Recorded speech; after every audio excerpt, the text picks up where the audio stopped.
hear it. My messed up friend and his backhoe. All right, this is the end. You have to tell people it's the end because it's folk music. No, I'm not kidding. In folk music, it's just a bunch of songs, and one of them is the last one.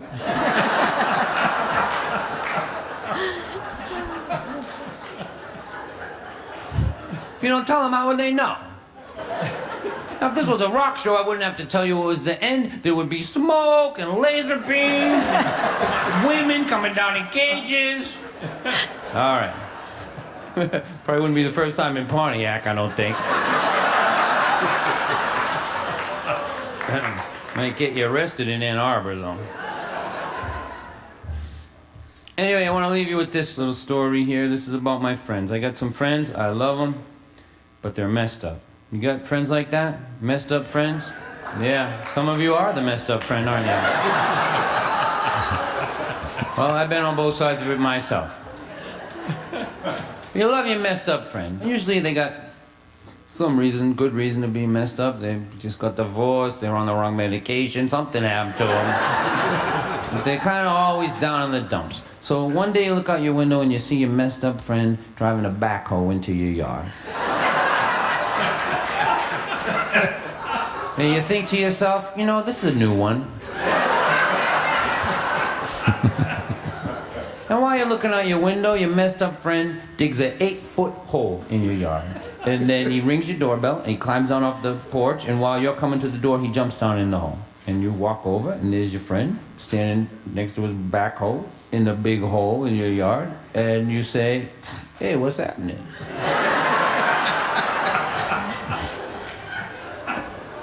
And your messed up friend looks up at you, and he goes, look at this terrible hole I'm in.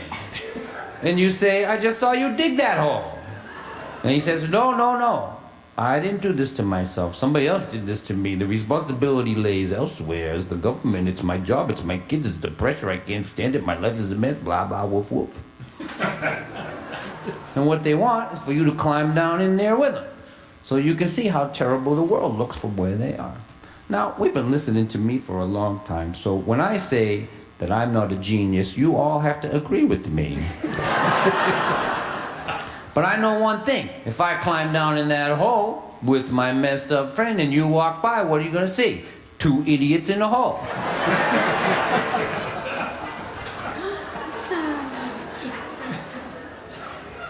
But you love them, and you want them to get right, but you know you can't help them by agreeing with them that they have to fix themselves. Everybody knows that. So this is what I've learned. I'm going to offer it out to you.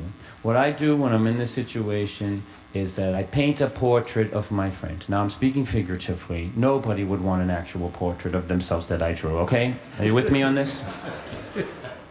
But figuratively speaking, I draw a portrait of them. Not the way they see themselves, but the way that I see them in my mind, in all the glory of their fulfilled potential. It's a portrait of them with their wings, which I can see it. I can see how great they could be in my mind, and I hold it up for them, and I say, look it. This is it. This is all I got for you. This is the best I can do for you. I love you. This is what you get from me when you come here.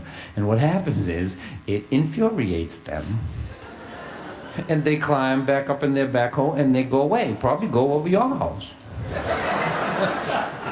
Dig a big hole in your yard, see if they can get you down in it. But sometimes, maybe 10% of the time, they do whatever is necessary to get their life together. They get in a program, they get on the right meds, they go to AA, they do something, they find a psychiatrist, they do whatever it is to get themselves straightened out. And maybe a year later, your doorbell will ring and you'll open the door and there will be this person that you love so much, that you care about so much, and they'll be standing on your porch just the way that you drew them. And it is a glorious moment as a human being when you can look at somebody that you love and say to them, look at you, look how beautiful you are.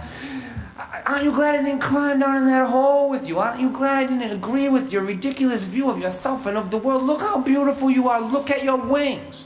This is what I want to leave you with. You people have created a tremendous night for me, and I'm very grateful to you, and this is what I want to give back to you. I hope that you have lots of people to believe in, because having people who believe in you, that's good, but it's nothing compared to what it feels like to have lots of people to believe in. That's the really rich part of living. But mostly I hope this for you, that your eyes are the one place in the world where the people that you love can always go when they need to see their own wings. Thank you so much for the most wonderful night.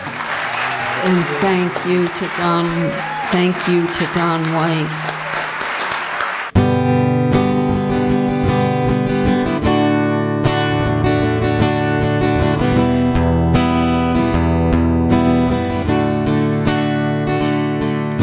She walked into the room like she was walking off a cliff. In my mind I said, what kind of shattered angel is this?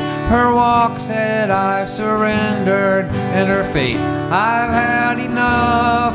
Her eyes were holes, they were dark and cold. They said, I've given up. I saw an angel in pieces, as if the pieces all fell from the sky. I said in my heart, I believe this sad angel someday will fly.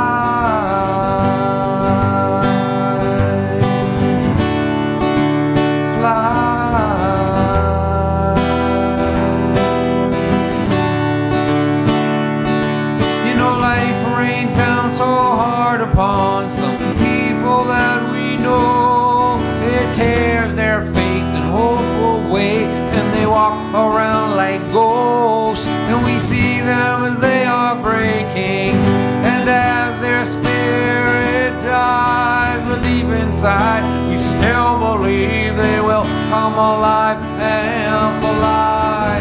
I saw an angel in pieces, as if the pieces all fell from the sky.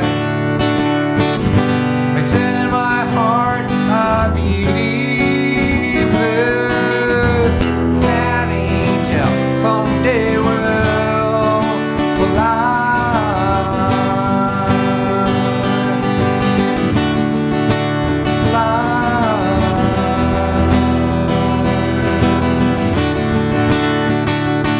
Now she walks across the room like she could walk across the sky, and those old dark eyes are so alive, they set the room on fire. This is no shattered angel, I say to myself. I feel Zuzu's petals, I hear one small bell. I saw an angel in pieces, as if the pieces all fell from the sky. I said in my heart, I believe this sad angel someday will fly.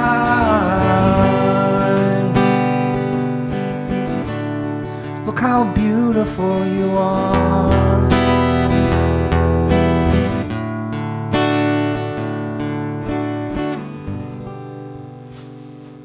Beautiful, John. Don White, Angel in Pieces.